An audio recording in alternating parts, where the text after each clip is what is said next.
One of the things that makes Dragon Age 2 really unique, that makes each individual playthrough really unique, is how different the classes play. In Dragon Age Origins, playing as a two-handed rogue versus a two-handed warrior versus a sword and shield warrior wasn't really that different. They feel very different in Dragon Age 2.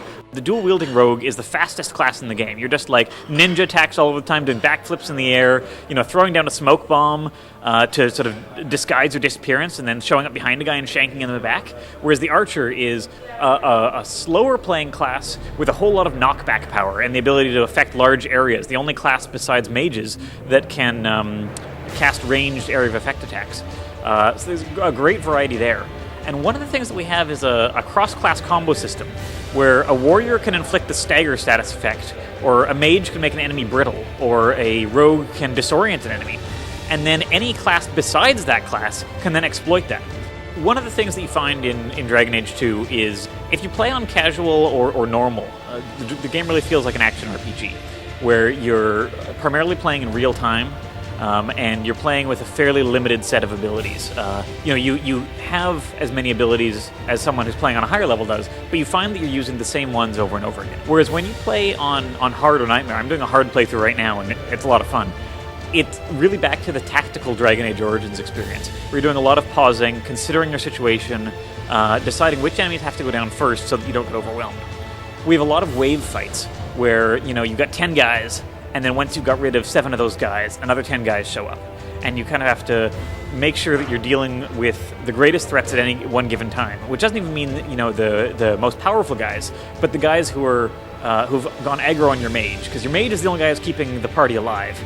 And then you find that, warriors and rogues quite often have fairly limited stamina pools. They can't use that many abilities at any one time, so even if you buy a lot of abilities for them, they're overwhelmed with choice. They can maybe pop 2 abilities in a fight, but they've got 5, so what are you going to do?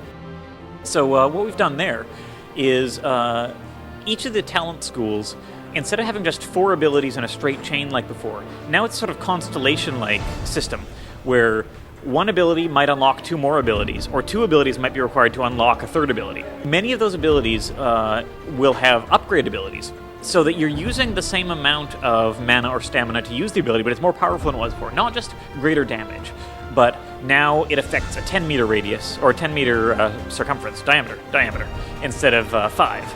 Or now it's putting down an obscure effect that helps your allies hide from enemy attacks while they're inside this cloud. In Dragon Age 2, instead of requiring that you become friendly with all of your party members for fear of them leaving your party as they would in Origins if you made them too angry, we've introduced a system that really encourages you to be consistent in your leadership. If you are continually taking stances that offend, say, Aveline, that's okay, as long as you're consistent and she realizes that you are a leader who she can come to rely on. At least she knows where you're going. Essentially, instead of just becoming a friend with her, you can become a friend or a rival.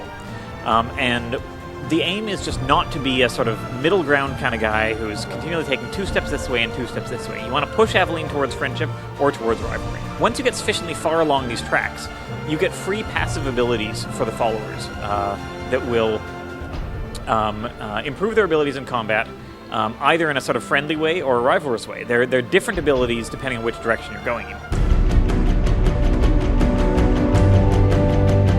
Just a reminder that Dragon Age 2 is out March 8th in North America, March 11th in Europe, on PC, Xbox 360, PS3, and Macintosh.